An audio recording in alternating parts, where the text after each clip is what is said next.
ചിരികളിൽ നിറഞ്ഞു നിന്ന താരമിങ്ങു വന്നിതാ. കലകളിൽ 150 ആണ്ടു വിജയഗാഥയായിതാ.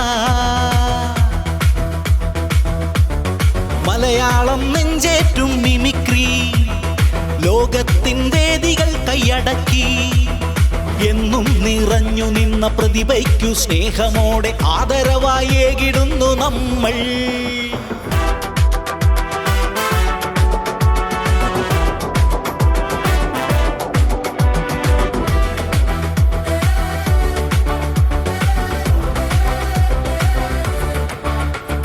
ചിരികളിൽ നിറഞ്ഞു നിന്ന താരമിങ്ങു വന്നിതാ.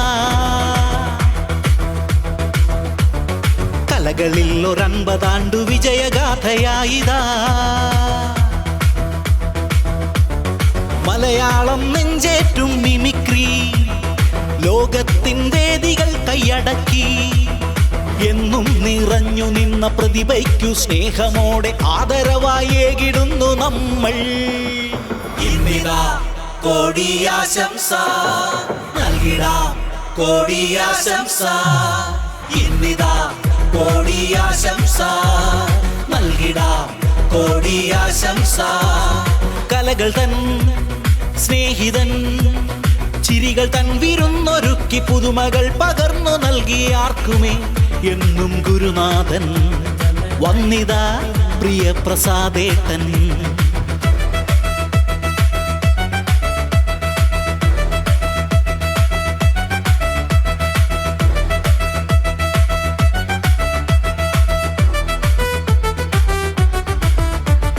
കലയാലി ലോകം കറങ്ങിയും ചിരിയാലെ വിജയം ഒരുക്കിയും പലരെയും താരമാക്കി മാറ്റിയും വിജയത്തിൻ പടവുകൾ കയറ്റിയും എന്നും മിമിക്രി വേദി മുന്നിൽ നയിച്ച സംവിധായകൻ നായകൻ പ്രിയങ്കരനാം KSP കൻപതിൻ നിറവില്ലാശംസ ഏകിടാം, കോടിയാശംസ. അൻപതിൻ നിറവില്ലാശംസ ഏകിടാം, കോടിയാശംസ. പ്രിയ ശിഷ്യൻ ഈ ഇൻട്രൊഡ്യൂസിംഗ് സോങ് കമ്പോസ് ചെയ്ത് സമ്മാനിച്ചിരിക്കുകയാണ് ഷുജാവ് അഞ്ജുമന. ഷുചേട്ടാ, താങ്ക് യു സോ മച്ച്. ഗംഭീരമായ ഇൻട്രൊഡ്യൂസിംഗ് സോങ് ആണ്. ഇതിനപ്പുറം ഒരു ശിഷ്യൻ കൊടുക്കാനുള്ള സമർപ്പണമില്ല. Thank you so much. Thank you. നമസ്കാരം. എന്താണ് പറയേണ്ടതെന്ന് അറിയാൻ പറ്റാത്തൊരു കൺഫ്യൂഷനിൽ നിൽക്കുകയാണ് ഞാനിപ്പോൾ. സത്യം പറഞ്ഞാൽ വലിയൊരു പ്രാസംഗികനല്ലാത്തതുകൊണ്ട് സാധാരണ വേദിയിലോട്ട് കയറുന്നതിന് മുമ്പ് എന്താണ് പറയേണ്ടതെന്ന് ഒരു പ്ലാനിങ് ഉണ്ടാവും എനിക്ക്. ഇന്ന് ആ പ്ലാനിങ് മൊത്തം പൊട്ടി.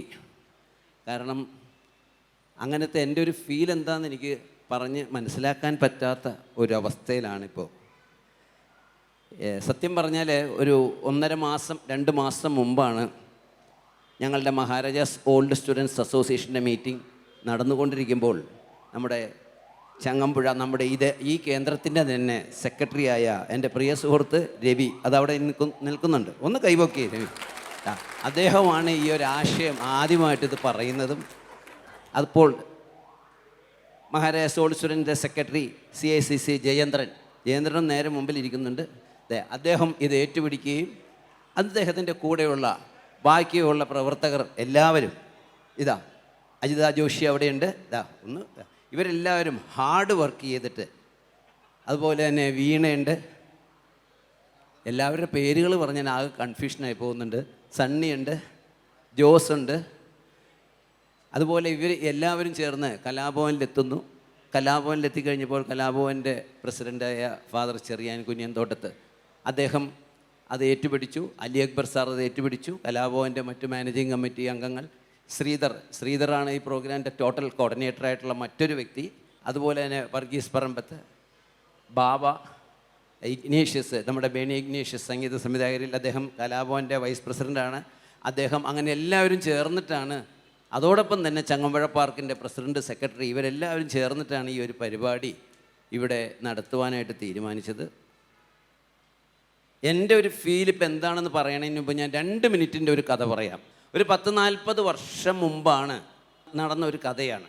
നാരായണ മാഷ് എന്ന് പറയുന്ന ഒരു അധ്യാപകനുണ്ടായിരുന്നു. അവിടെ പഠിച്ചിരുന്നൊരു വിദ്യാർത്ഥി ഉണ്ടായിരുന്നു. അദ്ദേഹം പത്താം ക്ലാസ് കഴിഞ്ഞപ്പോൾ അവർ പിരിഞ്ഞു. ഒരു 5-8 വർഷം കഴിഞ്ഞപ്പോൾ ഈ വിദ്യാർത്ഥിക്ക് നാരായണ മാഷിനെ ഒന്ന് കാണണം. കാരണം അത്ര നല്ലൊരു മാസ്റ്ററാണ്. അന്ന് മൊബൈലൊന്നും ഇല്ലാത്ത കാലഘട്ടം. ഇദ്ദേഹം നാരായണ മാഷിൻ്റെ വീട്ടിലേക്ക് പോയി. ബസ് കയറി ഒരു ഗ്രാമത്തിൽ ചെന്ന് ഇറങ്ങിയിട്ട് നാരായണ മാഷിൻ്റെ വീട് എവിടെയാണെന്ന് ചോദിച്ചു. നാരായണ മാഷിൻ്റെ വീട്ടിലേക്കാണോ പോകുന്നത്?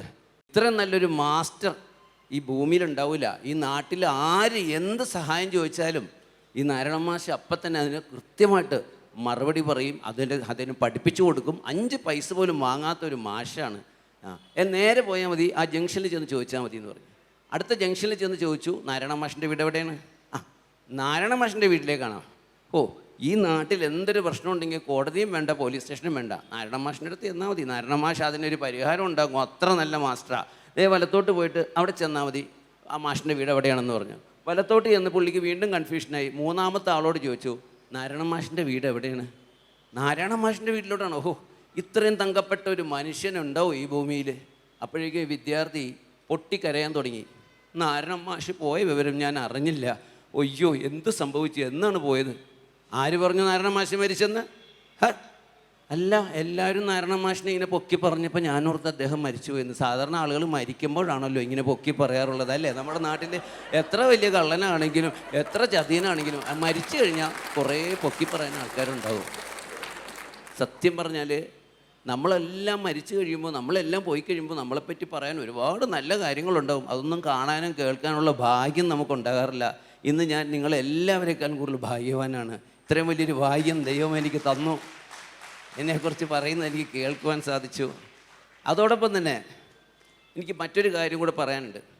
ഇവിടെ എൻ്റെ വേദിയിൽ ഞാൻ 50 വർഷമായെന്ന് പറഞ്ഞപ്പോൾ 50 വർഷത്തിന് മുമ്പ് എന്നെ ആദ്യമായിട്ട് സ്റ്റേജിൽ കയറ്റിയ ഒരു വ്യക്തിയുണ്ട്. ആ വ്യക്തിയെ ഞാൻ ഈ വേദിയിലോട്ട് ക്ഷണിക്കുകയാണ്. മിസ്റ്റർ ലാൽ, കടന്നു വരണം.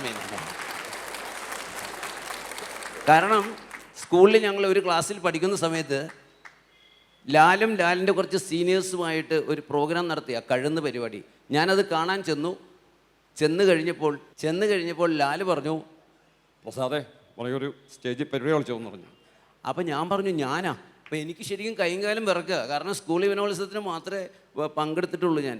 അപ്പോൾ പറഞ്ഞില്ല, നീ ധൈര്യമായിട്ട് കയറുന്നു പറഞ്ഞു. അത് 1975 ഡിസംബർ മാസമായിരുന്നു. അതായിരുന്നു എൻ്റെ ആദ്യ വേദി. അപ്പോൾ ഞാൻ ഈ പ്രോഗ്രാമിനെ കുറിച്ച് പ്ലാൻ ചെയ്തപ്പോൾ ഞാൻ പറഞ്ഞു, ആരുമില്ലെങ്കിലും ലാല് വേണം. ലാലാണ് ഫസ്റ്റ് തുടക്കക്കാരൻ. ഒരേ ക്ലാസ്മേറ്റ്സ് ആയിരുന്നു. ആ ലാലിന് പ്രത്യേകമായി നന്ദി അറിയപ്പെടുത്തുന്നു. മാത്രമല്ല വേറൊരു വലിയ അത്ഭുതം കൂടെ ഉണ്ട് ലാലിനെ കുറിച്ച് പറയാനായിട്ട്. കാരണം ലാല് സ്കൂളിൽ പഠിക്കുമ്പോൾ കൂടുതലും പെൺവേഷമാണ് എടുത്തിരുന്നത്. 9ാം ക്ലാസ്സിലും 10ാം ക്ലാസ്സിലൊക്കെ പഠിക്കുമ്പോൾ. എന്താണെന്ന് അറിയോ നിങ്ങൾക്ക്? ഇല്ല, പുള്ളിയുടെ ശബ്ദം സ്ത്രീകളുടെ ആയിരുന്നു. ഒന്ന് പറഞ്ഞുകൊടുത്ത്. ശരിയാ. ആദ്യമായിട്ട് അഭിനയിച്ച നാടകം ബലിത്തറ എന്ന് പറഞ്ഞ നാടകമാണ്. അതിനകത്ത് നായികയായിട്ട് അഭിനയിച്ച ഞാനാണ്. കാണാനുള്ള രൂപം കൊണ്ടല്ല, ശബ്ദത്തിൻ്റെ ഭംഗിയുണ്ടായിരുന്നു. അതൊരു വലിയ അത്ഭുതമാണ്. അത് ഈ അവസരത്തിൽ ഞാൻ പറയുകയാണ്. ഏതായാലും ഒത്തിരി നന്ദി. എങ്ങനെയാണ് നന്ദി പറയേണ്ടതെന്ന് അറിയില്ല. ഞാൻ ഇങ്ങനത്തെ ഒരു ഫീൽ ഇതുവരെ എനിക്ക് ഉണ്ടായിട്ടില്ല. ഇവിടെ വന്ന് എത്തിയവർക്കും ശ്രീകണ്ഠൻ സാറ് ഭാര്യ സമേതമാണ് എത്തിയിരിക്കുന്നത്. രശ്മികാനുണ്ട്, സാജൻ മണ്ണാലിയുണ്ട്, എൽസയുണ്ട്, നമ്മുടെ ചന്ദ്രഹാസനുണ്ട്. ചന്ദ്രഹാസൻ സാറിനെ ഇപ്പോഴാണ് കാണുന്നത്. അയ്യോ,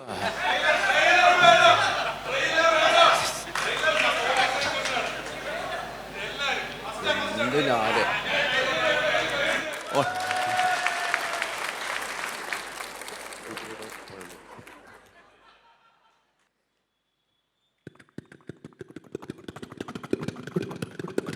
Come on. Go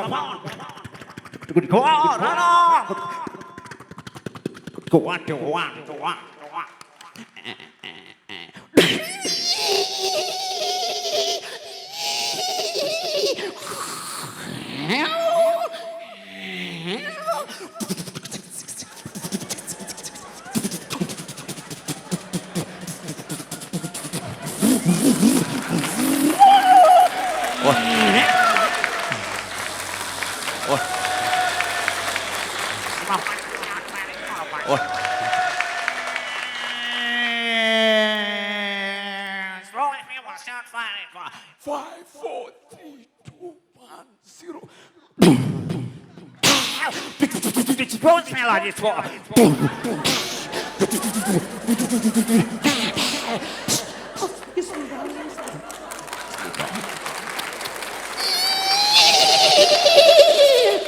Commandos.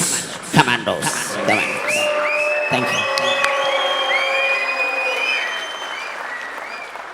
ഞാനൊന്ന് ക്ഷമ ചോദിച്ചോട്ടെ കേട്ടോ.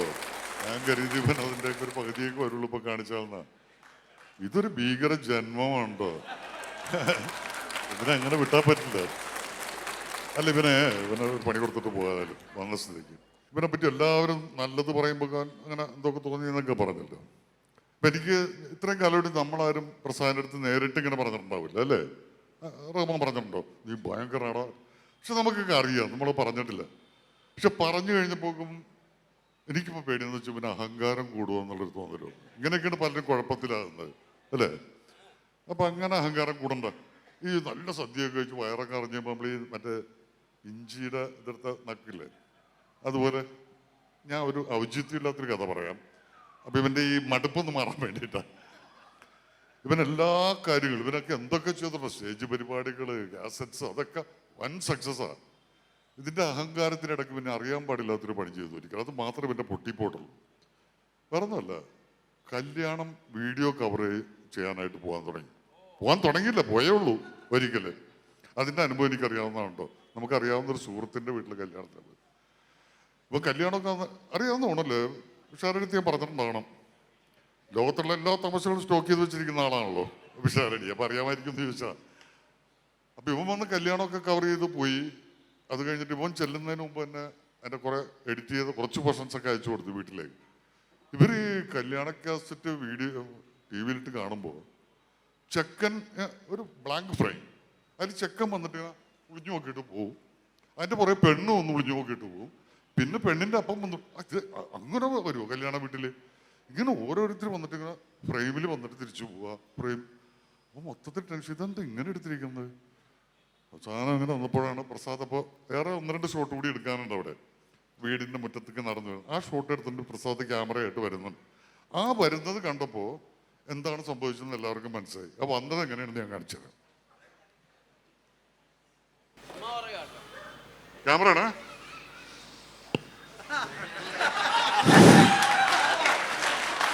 അതുകൊണ്ട് സംഭവിച്ചാണ്. ഇവ നടന്നു വരുന്ന കണ്ടപ്പോൾ തന്നെ അവർ പറഞ്ഞു കുഴപ്പമില്ല, നന്നായിട്ടുണ്ട്, ഇത്രയെങ്കിലും നന്നായിട്ട് എടുത്തല്ലോ എന്ന്. അത്രയും ഭീകരനാണ്. അപ്പം അതുകൂടി പറഞ്ഞിട്ടാണ് അവസാനിപ്പിക്കാൻ തരും. Thank you.